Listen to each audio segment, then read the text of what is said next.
kita nanti jenengan gerayai sendiri. Gerayai itu apa ya? Boleh ya. Ya, meraba sendiri selama ini bagaimana kan gitu kan. Saya menjelaskan hidup itu secara fisika kuantum. Ilmu fisika kuantum. Oke. Kita Kak.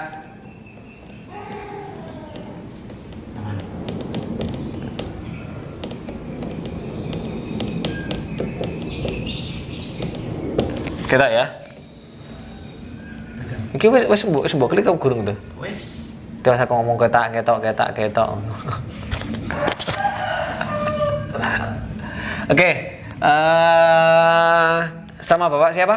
Sasno. Bapak Sasno sama Rianto. Pak Suryanto. Pak Sasno sama Pak Suryanto. Oke. Saya akan menerangkan bahwa manusia itu terbuat dari raganya manusia itu terbuat dari 4 unsur ya. Kita membahas fisika kuantum. Jadi bedanya fisika, cuman di sini ada tambahannya kuantum. Kuantum itu adalah sesuatu benda atau energi yang tidak bisa dilihat oleh mata, tetapi bisa dirasakan dan ada. Itu namanya partikel. Partikel lebih kecil lagi itu adalah atom. Lebih kecil lagi inti atom. Dan lebih kecil lagi neutron. Ya. Dan lain-lain. Tapi supaya nggak panjang-panjang. Oke.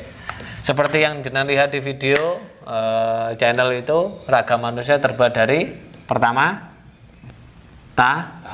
tanah atau unsur ya, unsur tanah. Yang kedua api dulu Pak. Api, air, angin, sama angin. Oke, kita hanya membahas raganya saja, raga kita. Kita tidak membahas masalah ruh. Ruh ini adalah unsurnya beda. membahas kulit sama daging. Ya, kita hanya membahas ini aja ya. Membahas khususnya 2 ini. Oke. Raga kita yang terbuat dari unsur tanah apa, Pak? Daging, sumsum, tulang, pampela, kulit, jeroan, tetek bengek gitu ya. Kulit niki nggih. Ya, sebenarnya secara persentase raga itu sebenarnya partikel tanah yang paling banyak sebenarnya. Apinya kan cuma di kulit mawon iki. Itu seperti itu. Oke. Dan yang bersinggungan langsung dengan dunia luar pun juga tanah. Oke. Setuju? Setuju. Ya, oke. Yang kedua, raga kita terbuat dari api. Ya. Buktinya kalau di dalam tubuh kita ada api apa? Panahnya Marah-marah, emosi, nafsu, ego, ambisi, ya kan?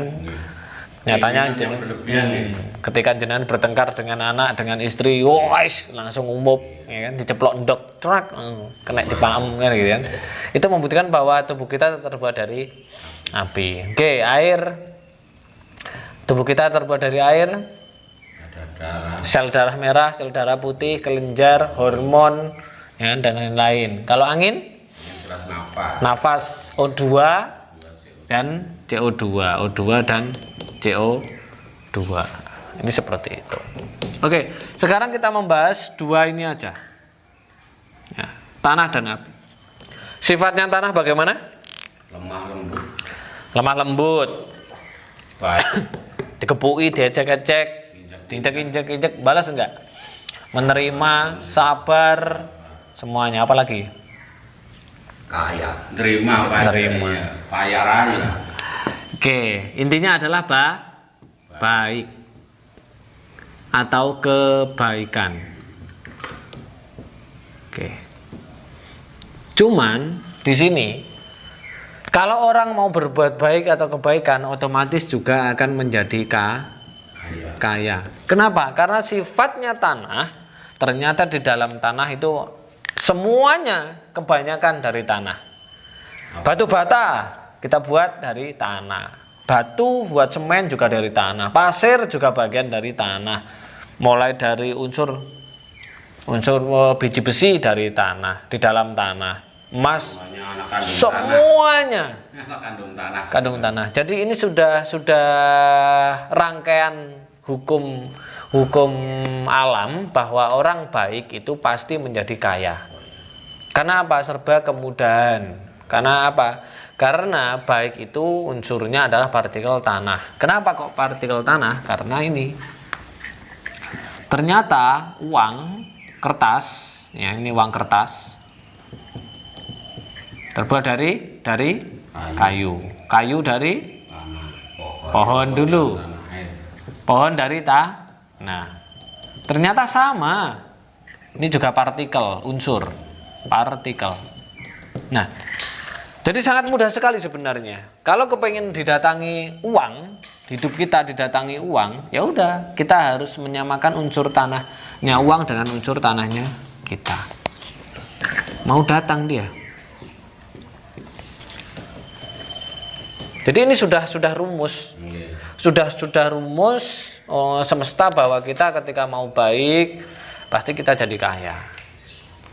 Tetapi kalau panjenengan dominan api, nah ini api, kalau sifatnya api gimana? Dipegang panas kan? Nah, menyakiti. Nah, orang kalau menyakiti berarti sifatnya adalah mendapatkan efeknya, yaitu miskin. Miskin apa? Tidak hanya miskin harta, miskin hati, miskin pikiran dan lain-lain. Akhirnya hidupnya penuh dengan kesusahan dan kesulitan. Ini udah hukum, ya. Atau menghabiskan. Nah, sifat api itu adalah sifat yang bagaimana? Sifat api itu adalah sifat ini. Kebencian,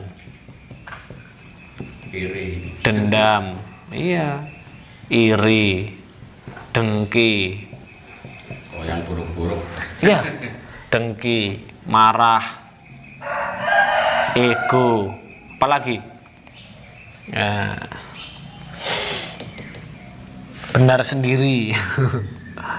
Apa itu benar sendiri? Keras kepala, ya, keras kepala. Bahkan sedih pun masuk. Malas juga masuk. Kurang syukur. Negatif sedoyo lah. Ya. Intinya adalah Negatif semua nih. penyakit hati. Nah. Jadi api, kalau manusia dalam keadaan dominan penyakit hati seperti ini, disinilah manusia dominan api. Makanya ketika manusia dominan api ini, kira-kira karena uang kertas itu terbuat dari kertas, kayu, pohon, dan ternyata adalah partikel tanah, ini mau datang bukan? Uang mau datang? Mau. Tapi cepat habis. Iya, mau datang tapi cepat habis. Dapat uang 10 juta, des, pas anaknya sakit. Dapat uang 20 juta, des, ternyata pas motornya tabrakan. Dapat uang 10 juta, des, ternyata rumahnya kebetulan. Jadi ada aja masalah. Karena orang yang dominan partikel api atau dominan kebencian, iri, dengki, dendam, marah, suka benar sendiri, itu salah, itu nggak sesuai dengan A, B, C, itu yang benar sendiri, itu adalah ini. Dan orang-orang yang seperti itu selalu dalam keadaan masalah hidupnya. Masalah satu belum dapat, belum selesai, datang masalah dua. Masalah dua belum selesai, datang masalah tiga. Hutang satu belum selesai, hutang lagi. Hutang satunya belum selesai, hutang lagi dan hutang lagi dan hutang. Akhirnya hidup penuh dengan beban, penuh dengan masalah. Beribadah pun saya yakin, beribadah tidak bisa khusyuk. Ketika dia beribadah munajat kepada Tuhan, waduh, dia pasti mendengarnya apa sih? Aduh, besok udah tanggal nih. Waduh, tanggalnya semakin dekat. Waduh, beban semakin dekat. Waduh, semakin banyak anaknya kuliah, anaknya sekolah, butuh bla bla bla itu. Karena apa? mereka tidak paham bahwa ternyata selama ini, misalkan panjenengan sekali ada benci dengan apapun itu, apapun, entah itu makhluk, entah itu benda, disitulah akan terproduksi dua hormon. Hormon apa? Masih ingat? Ngomongnya angel bahasa Inggris. Sanes bahasa Inggris ini, Pak. Bahasa medis. Setiap Anda mengalami benci, dalam keadaan benci, nah itu, iri, dengki, marah, ego, keras kepala, sok benar sendiri dan lain-lain, itu terproduksi dua hormon. Hormon kortisol dan norepinefrine.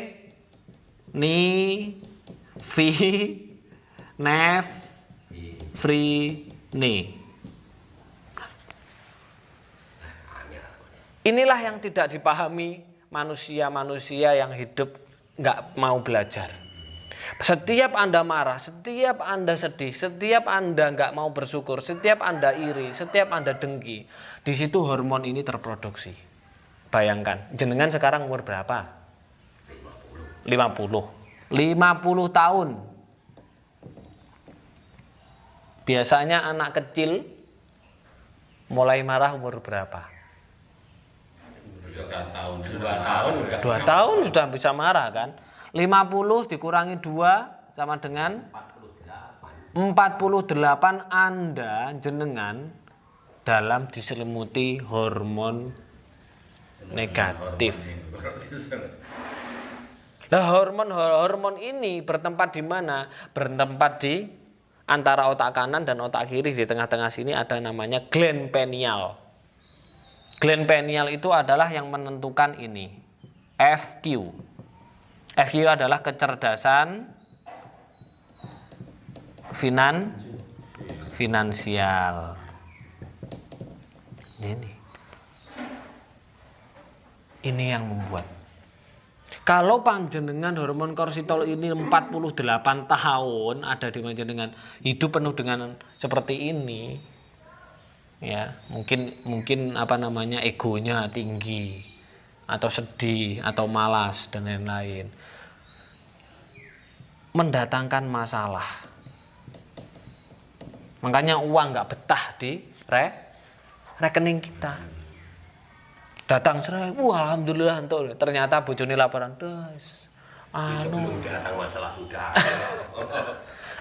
Belum datang masalah udah ada. Ya. Karena apa? Karena panjenengan hidupnya dominan api. Dan itu 48 tahun, bayangkan. Makanya penting banget sekali anak-anak sudah mulai usia 0 sampai 7 tahun ini jangan sampai terproduksi ini. Kalau terproduksi ini, masa depannya nanti pasti seperti ini. Dan akhirnya membuat susah, membuat sulit. Karakternya akhirnya mudah marah dan lain-lain. Itu seperti itu. Makanya kalau orang yang seperti ini, itu seperti ini gambarannya. Mindset, tahu mindset ya? Apa itu mindset? Pola pikir. Mindset adalah membuah apa? Mindset, ada yang tahu? Mindset, tindakan. Tindakan jadi kebiasaan. Kebiasaan jadi budaya atau karakter. Karakter kita, karakter manusia. Karakter jadi nasib. Bener gak? Kalau Anda kepengen nasibnya bagus, selalu didatangi uang dalam kehidupannya, ya Anda harus merubah mindsetnya. Dari marahan jadi baik. Dari api jadi ke tanah. Yang biasanya mudah marah, mudah ego, mudah sedih. Ya. Kalau mindsetnya mudah marah, otomatis tindakannya pun negatif. Tindakannya negatif, kebiasaannya pun juga negatif. Kebiasaannya negatif, otomatis jadi karakter. Pasti Anda dikenal. Itu loh wongnya gampang muring-muringan. Kan gitu. Nah, orang-orang yang seperti itu akhirnya nasibnya buruk, diabetes, stroke, rumah tangga ini mudah cerai-berai, banyak pertengkaran dan lain-lain. Karena apa? Mindsetnya, pola pikir. Datang itu negatif terus. Iya, itu seperti itu. Makanya kalau Anda ingat bahwa ada banyak, semua nabi-nabi terdahulu itu adalah ini. Nabi Muhammad itu dari umur 25 tahun sampai 40 tahun itu dia beriktikaf di Gua Hira itu hanya untuk mengeluarkan, benar enggak? Pernah enggak ada kiai, ustadz yang cerita bahwa Nabi Muhammad di Gua Hira dibelah dadanya? Diambil apanya? Diambil kebenciannya. Jadi orang besar enggak beliau? Luar biasa yang menjadi orang besar, dikenal seantero jagat dan ajarannya dipakai semuanya. Seperti itu. Yang diambil ini Nabi Isa. Nabi Isa pun dari umur 13 tahun dari Nazaret, tanah kelahirannya, dia pergi ke Tibet. Ternyata iktikaf hanya untuk ini juga. Nabi Yunus ketika ditunjuk ya kan sama Tuhan untuk berdakwah, ketika berdakwah nggak ada yang mau mendengarkan, akhirnya dia nggerutu di hatinya. Akhirnya apa? Akhirnya diberikan pelajaran, ditelan oleh ikan paus, dan ternyata di dalam baru dia sadar ternyata yang namanya kebencian, dendam, iri, dengki, marah, ego, keras kepala dan lain-lain itu adalah penyakit hati, itu adalah partikel api yang membuat susah manusia. Itu seperti itu. Jadi secara ilmu fisika kuantum, bahwa ternyata kalau di dalam diri kita banyak apinya, kita akan selalu banyak masalah. Secara agama, kalau kita masih ada penyakit hati, juga banyak masalah. Ibadah pun tidak akan khusyuk. Iya. Terus bagaimana cara untuk menghilangkan hormon ini, menghilangkan penyakit hati atau melepaskan